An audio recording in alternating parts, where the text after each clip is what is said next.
worst evil lair. Goosebumps. It's interesting to see sort of the genesis of like where he started and what he ultimately turned into. When we meet Gru in this film, he's 11 years old. We see sort of the seeds of his desire to want to become a supervillain. I want to be a supervillain. He's a pretty good kid, but he just has these big, bold aspirations.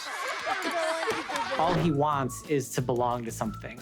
Oh, these guys are the best. I can't believe it. He worships so much the Vicious Six, and Wild Knuckles in particular. We will become the most powerful villains in the world. Yeah! If he could be in that group, then he's made it. He's become somebody. Holy guacamole! I think you enter in with that childlike desire to seek approval. And that's kind of where Little Gru is starting from. We've received your application to the world's best supervillain team, the Vicious Six. A lot of what he goes through in the film is sort of the disappointment when you meet your heroes, that sort of thing. You seriously think a puny little child can be a villain? He calls himself a villain. He, poses as a villain. He's a quirky dude, but I think at his core, Gru is a very good person. Yes, I am pretty despicable. In this movie, I think the big piece that he gets is learning about belonging to the tribe that really loves him rather than the one that he can't get accepted to. We're coming for you, tiny man. Oh, no. I can't say how much Gru there is in Steve Carell, but I can definitely say that there's a lot of Steve Carell in Gru. Hold on to your goggles. The Vicious Six wants to meet me. He's able to snap back and forth between adult Gru and kid Gru so easily. Hey, I got an image to uphold here. What Steve Carell brings that other actors don't bring is just the weird. Cheese ray, cheese ray, cheese ray. Cheese ray! He'll give us what's in the script, but he'll always give us something weird. And sometimes it's just like the accent. No, I forgot what I was going to say. Sometimes it's just like a funny noise. No. Sometimes it's just like a rant that goes much longer than was planned. I feel like I'm talking too loud, even though our proximity doesn't require this kind of volume. He just always goes above and beyond. He'll be the first to tell you, that doesn't feel right to me, that I don't feel like Gru would do that. We're there together shaping who this character is, rather than it only coming from one source. Oh, dynamite! Here comes the knuckle sandwich. Wild Knuckles is one of the most important characters in the story, especially in relationship to Gru. Wild Knuckles is the founding member of the Vicious Six. Okay, let's get a move on. He's known for overall being an expert in fighting. But he quickly gets betrayed by his team. You just got played. Hold on, I started this group. It's really terrible what they do to him. They literally leave him for dead at the beginning of the movie. He wants to get back at the Vicious Six. They thought they could leave me for dead, huh? He ultimately kidnaps Gru to kind of, fulfill his means of reclaiming this stone. Who the heck is that? A kid? But Gru looks up to Wild Knuckles. He's a fanboy of Wild Knuckles. Wow, my favorite villain is also my kidnapper. It's this irony of, being kidnapped by your hero and just wanting to live through the experience of it. Did I just receive a compliment from Wild Knuckles? Inadvertently, Gotcha! Wild Knuckles becomes Gru's mentor. You want me to teach you a thing or two? The mentor that teaches him the old school way of villainy. Look what I got! Hey, not bad. Their relationship is healing for both of them. You can see that these two characters really need each other. Hey, you are a great bad guy, and they are stupid idiots. I think it's the heart of the movie that people are going to come away with. You're alive? Ooh. I was so excited to have Alan Arkin work on this personally. I've been such a fan of his work and his films since I was a kid. Oh, no. Oh, my. Oh, no. No. Oh. He really brought that wisdom to the character. You can just kind of hear it in his voice. First rule of heist, always stay in character. Got it, Grandpa. And comedy. Ah, goodbye, mortal realm. and charm and compassion. He's just he can do it all. Do I dig it? Do I dig it? I don't dig it. There's nothing to dig. Being able to animate to that voice and to that performance, I think really helped flesh out Wild Knuckles. Wait till you see what I'm gonna teach you next. Oh, this is gonna be fun.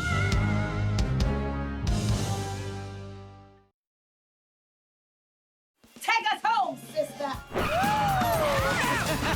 You like that? Bell Bottom is probably the most competent member of the Vicious Six. Ooh, baby, the anti-villain league can't catch this. She's the smartest member of the Vicious Six. She has the most style, the most confidence, and the most charisma. Bell Bottom just doesn't care what anyone thinks. She just wants to be in charge. Party's over, old man. She's a natural leader, even though she sort of takes that position by force. The Vicious Six has a new head honcho. She cuts loose Wild Knuckles and assumes the leadership of the Vicious Six. We're a team. Where's your loyalty? She says it up front. Oh, please, we're villains. There's no such thing. So she's truly a villain in that sense. Yeah, baby. Out of that, she's sort of trying to manage the rest of them, which are kind of a lot of misfits in their own right, and try to lead them to a new level of greatness. Let's rock and roll. Time to get our stone back. In a lot of ways, the main weapon that she has is her confidence in herself and her ability to really get situations under control. The Vicious Six will be the most powerful villains on the planet. Design just inspired so much. And then when you add Taraji P. Henson's voice, it just became clear that this was the star of our show. Oh, well, all right, okay. Well, look who grew up, Mr. Gru. You want to be this woman. You want to have that kind of confidence. She definitely had that Foxy Brown energy, but put her own spin on it, which was nice. Can you dig it? She just was a lot of fun. It was a huge win for us. It was a big sigh of relief for me to know that this character was in such good hands. Well, all right. Get up on the downstroke. When she came in with a lot of the ideas that she had and the presence that she had in her voice, it just took everything to a whole new level. Happy New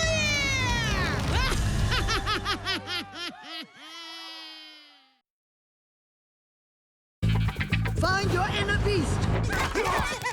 Hey, you like picking on little guys, huh? So Master Chow comes into the story at a time when the minions need her the most. Go take a nap, old lady.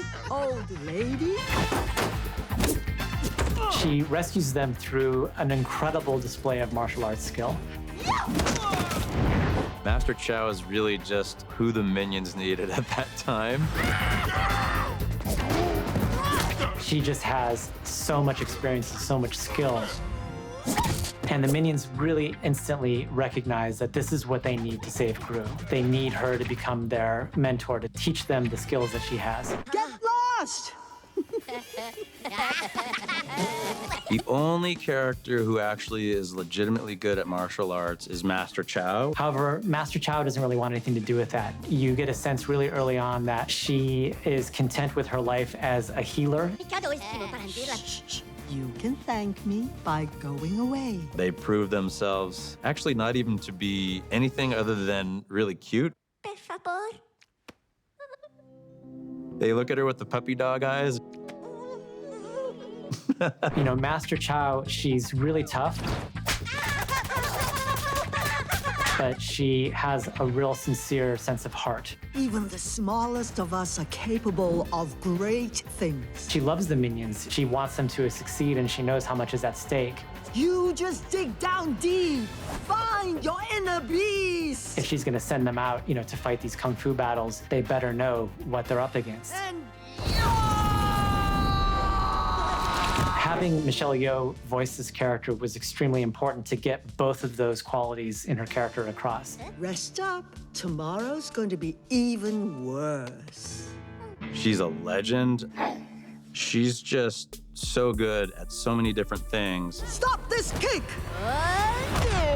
It legitimized the character to have her as the voice. We have a lot more work to do. Michelle Yeoh can do it all. She can do the action, she can do the acting, she can do the comedy. She was just everything we needed her to be. No. Ready for your Junior Kung Fu Achievement badges.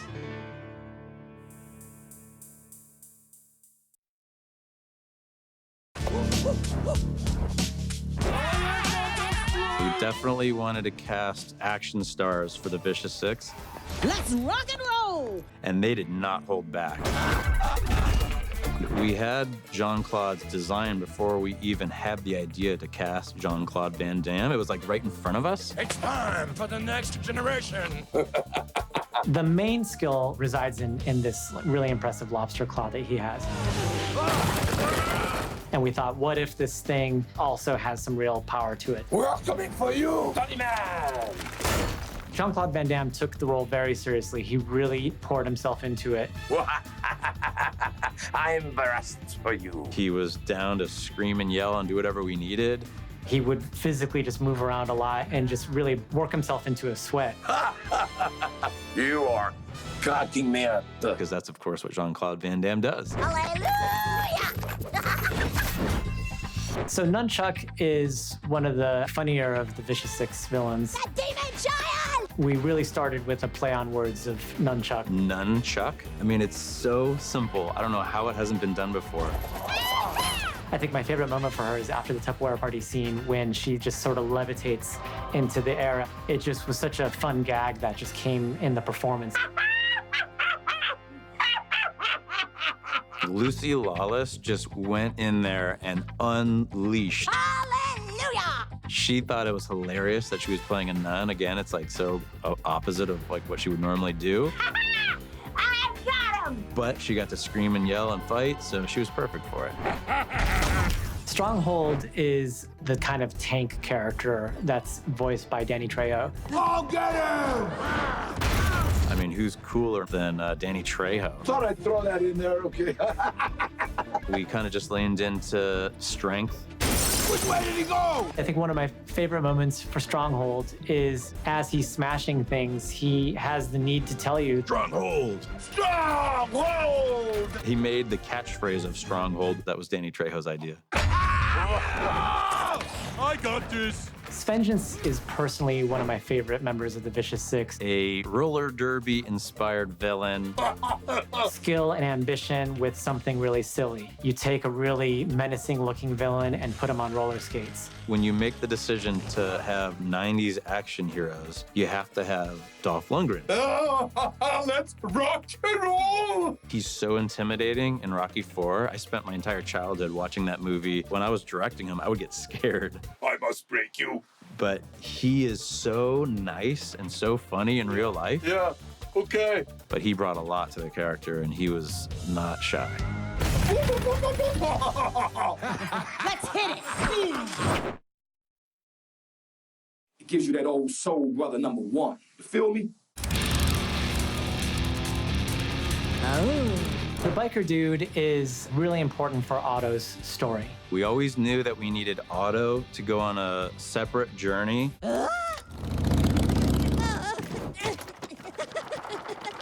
He comes at a stage in the story when Otto is really lost. He's on the outs with his friends, the other minions. He's really failed. All you do is mess everything up. He meets the biker dude who is going to solve all of his problems because the biker dude has the stone that is so important. Dude! Otto is accepted by the biker dude and taken on this adventure. The biker dude has braces just like Otto does.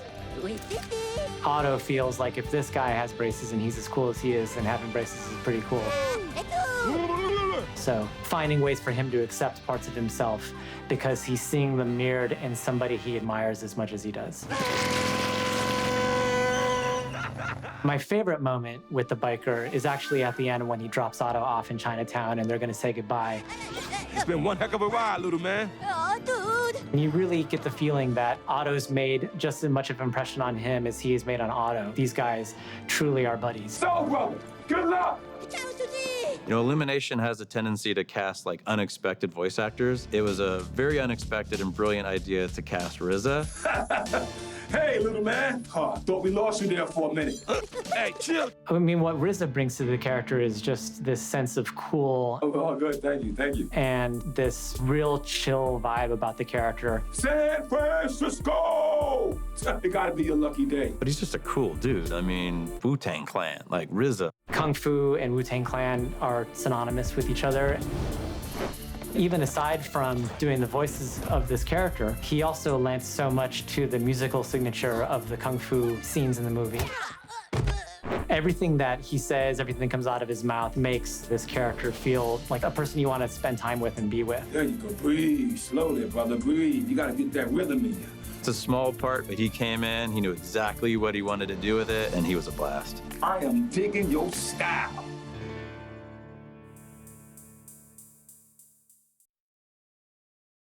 I was hoping you're no good. I think you'll enjoy listening in booth 3. Animation is quite different than live action. In one sense, I think of a live action film like a musician or a band, live performers. You know, everything's sort of happening on set at one moment. Whereas in animation, the musicians are sort of studio performers, where you can go into the studio, you record every single track, and then you have endless control to like turn knobs and dials.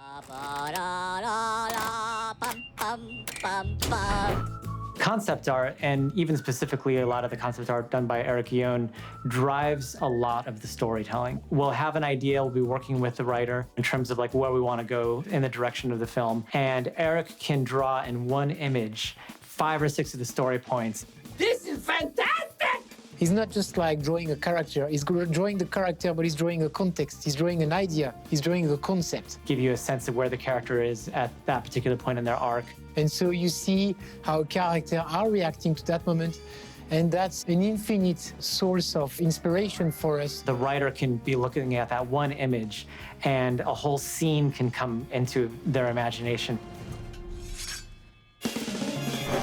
The storyboard process is really the blueprint for the whole movie. The head of story, who was the lead of the storyboard artist, so it just allowed us to deliver him the pitch, what we need, and then what's the interpretation of the sequence. The animation process is so time-consuming and expensive that it's much more efficient to have artists do rough panels of the whole movie. It's also a place where we look for a lot of the comedy and a lot of the visual gags. Add an image to uphold here. There's a casting that happens just like you would cast for actors. All of them have a different sensibility. You know that some people is going to be more on the emotional side, and then other people is going to be more into the action side. They can just draw incredible action, choreography. You can see in the way that their boards cut together editorially a real strong sense of the staging and the dynamics there. We tend to look at a sequence and think about what's the most important thing that needs to be conveyed on that and infuse visual ideas that are hard to get down on paper with text. My first evil lair, goosebumps! Once we've made all of our decisions and we're really happy with the storytelling in the storyboard form, then we go into the much more time-consuming and expensive CG animation phase. This is when, in a technical sense, all the assets are pulled together, all the characters, all the set pieces, the camera. They are the first bridge between the 2D concept, I mean the storyboard, and then the starting of the real 3D scene that we have in animation. So it's kind of like rough blocking. I can dig it. Yeah, I can dig it. Groovy. On the creative front, it's where the visual storytelling takes place. This is where we're picking what particular lenses we're going to use. A long lens to kind of like flatten everything out to make it feel a little bit crushed, or a really wide open lens to make things feel more dynamic. Are we using an upshot to make a character look really imposing, or a downshot to make them look sort of innocent and vulnerable? From layout, it then goes into animation. That is pretty cool. This is really the performance. In the meantime, we've recorded the voice actors, and then the animator listens to this and tries to craft a performance that's going to be entertaining, it's going to be believable, and it's going to make the audience have empathy for these characters. In some cases, the voice actors, certainly in the case of Steve Carell, will ad-lib and give you a lot of material that's not on the page. Well, see you later, alligator. Translation, I'm gonna die. Good night and good luck. The scripts are so good and you have so much to work with, but they're always having you try it different ways and bringing, you know, your own ideas into the fray. In some cases, it's just a way that the actor might read the line so much better than even you could imagine. Can you dig it?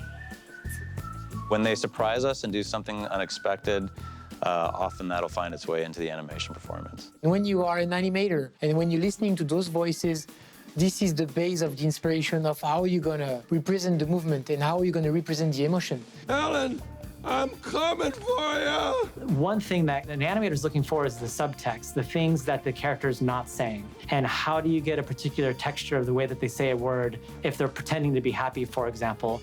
Kind of a funny story. Give it to him! What are you using? Maybe little throat clears or the little pauses even between words. Even just an eye dart or like the raise of an eyebrow or something subtle that makes the audience clear of what that character is thinking and feeling in that moment. Steve Carell obviously is someone who knows about facial expressions and gestures, so we capture everything he does on camera and we give it to the animators to use as inspiration. Here comes Gru! And then finally from there, it goes to the other side of the job that normally a director of photography would share, which is layout on one hand, the cinematography, and lighting. So now we're dealing with the color temperatures, how shadow and light play on the characters.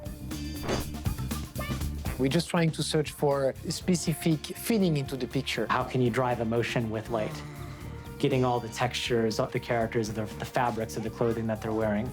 It's not just making them realistic, it's stylizing what we know as human and just make it even better. And that's when your movie goes from looking like some weird abstract thing to art. It really comes to life.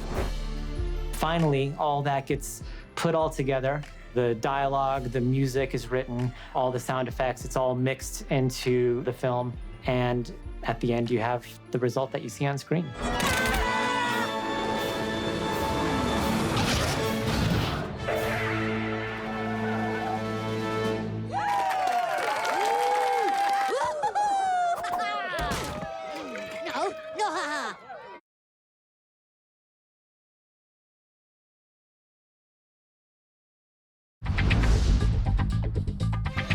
One of the biggest inspirations for me growing up in the 70s was being more or less the same age of Gru. The world that he is growing up in was the world that I grew up in. Well, I was 40 in 1972. What? The creativity in terms of music and in terms of style and fashion was really growing up at that era. The 70s was just so colorful and so loud. The vibrant colors, the sparkles. Tonight. There was just a lot of flair to everything. Just a lot of bad decisions. Mom, who is this sweaty guy? He's stinking up the house. My memories of the 70s, a lot of television, just the television of that time. We definitely watched a lot of Brady Bunch, A lot of episodes of The Brady Bunch. a lot of laughing. We watched a lot of Bruce Lee Kung Fu. Martial arts. It was very popular in movies. I loved martial arts movies. All those movies collectively definitely inspired the look of Minions: The Rise of Gru. When I was young, I used to watch a ton of James Bond's movies. The thing that I really loved was the opening credits and how they would handle it with like the cool like Nancy Sinatra style music and the silhouettes of all the characters. We wanted to let you know right away that you're in for something that was really a love letter to the 70s. Just playing into the 1970s allowed us to play with a certain style.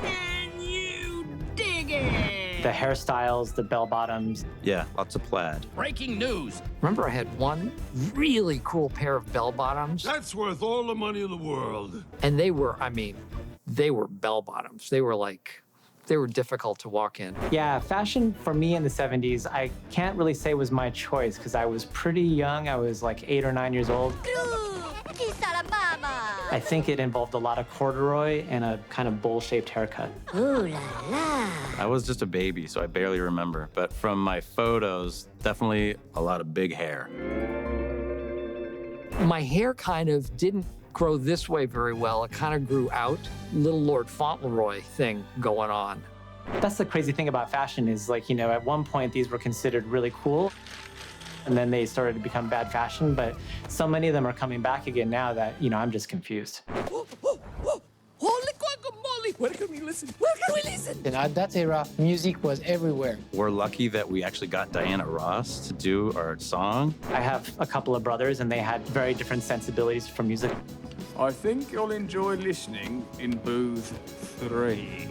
So one of them was really into disco, so I definitely could hear some of that being played in the house. Pump it up! Whereas one of my other brothers was really into the hard rock of the time, Led Zeppelin and that sort of thing, Pink Floyd.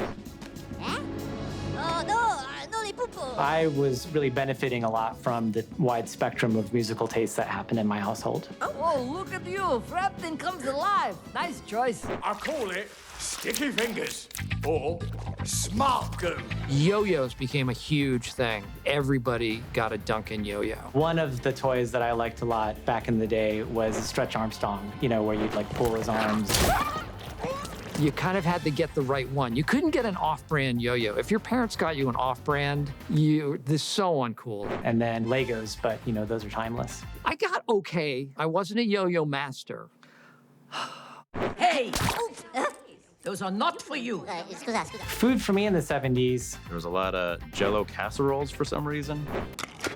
Pork chops and meatloaf and applesauce.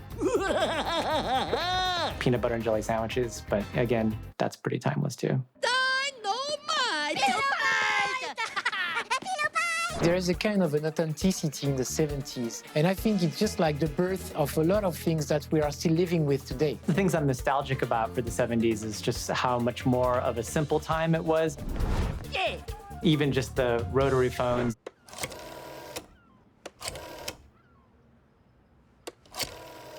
You know, today things move so quickly, and social media and texting and everything in the 70s had a slower vibe to it. If I could bring one thing back from the 70s, it would be my big curly hair. Huh? Oh, not cool, man. My hairline is receding now. I would love to have the 70s helmet head. Hello, beautiful.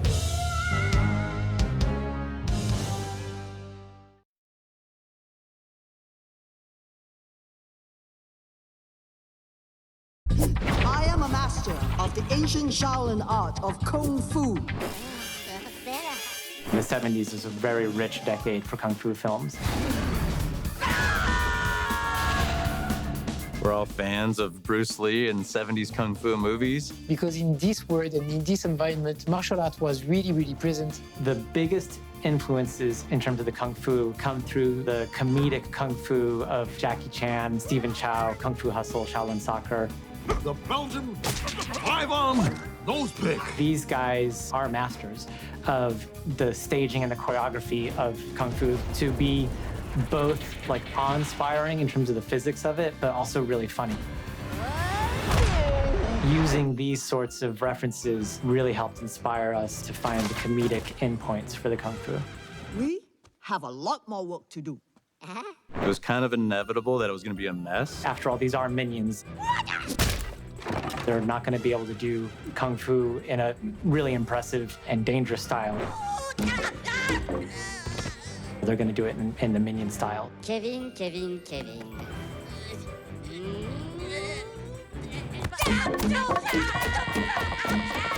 We think of them like little 4-year-old boys. Imagine a bunch of 4-year-old boys all hopped up on sugar, and you just like tell them to smack each other. Now attack! That's pretty much the Minions like MO.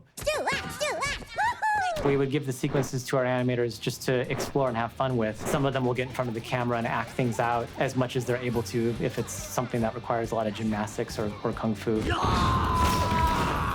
We also provided a lot of reference material, a lot of sequences that inspired either the storyboard artists or an editorial. We could give that to the animators, so they would have a ton of reference material to look at to sort of inform them on the best acting and performance choices they could make. Huh?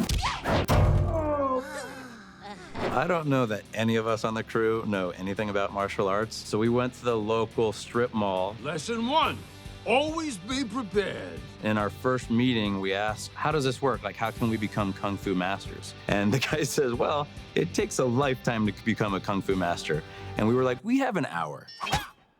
And I'm pretty sure I'm a Kung Fu master now. You just dig down deep. Find your inner beast. We also worked with martial arts experts to make sure the Kung Fu and the camera work felt authentic, even with minions. Very, very difficult to teach a minion how to fight. You really, really have to be patient. And Gesundheit? First of all, Kung Fu relies a lot on, really good kicks. and you can see that the minions are quite limited in the length of their legs here. You know, what we try to get is a kind of a kung fu, but we adapted it to the minions. The main way that you teach a minion how to fight is just to lean into the sort of enthusiasm that they have to want to fight. The minions go headfirst into everything, and sometimes literally that's the case when it comes to kung fu fighting. And the fact that these like little pill-shaped guys go from being useless to just a little less useless was kind of fun. But I think what's defining them is their determination. I would rate the kung fu skill level. Basically, I would give them an A+ for effort. And maybe a D- on actual results. They're dead.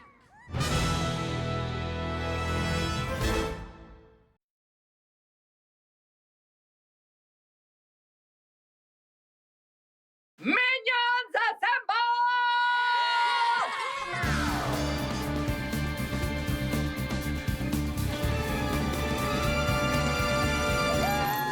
Bodo bleep. Hi.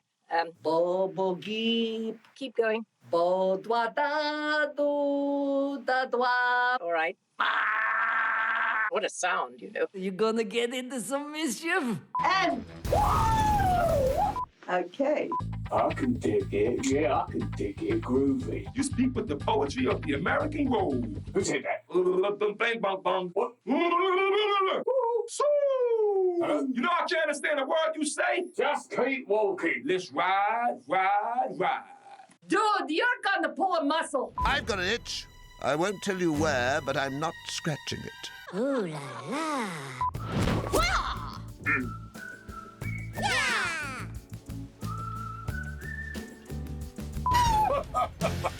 Magnus! Next one. Who did Fist of Fury? Jean-Claude Van Damme. Hey. That's no on my mind! Good. Never underestimate a dummy. Okay, now who do you want me to play? Can you do, how's your Gru? Go.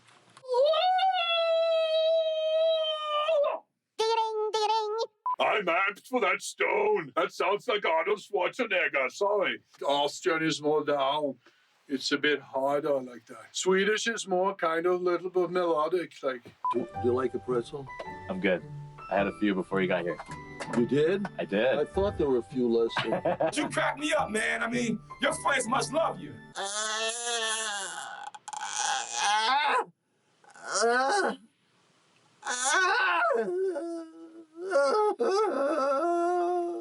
You don't want the screaming? What a mouth on you. Ho, ho, ho, ho. Yeah. Ho, ho, ho, ho. Hey. Oh. The low blow. It's like trying to harpoon a cliff. I'm sorry. Okay. Was that it? One more? No, I forgot what I was going to say. Oh, fathead bum bum, get out of my way! Look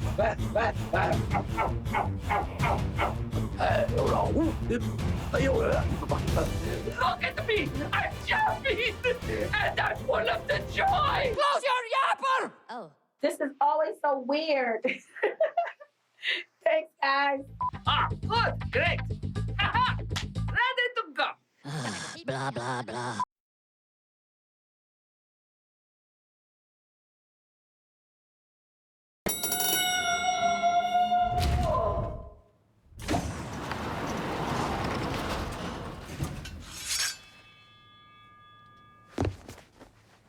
Hello?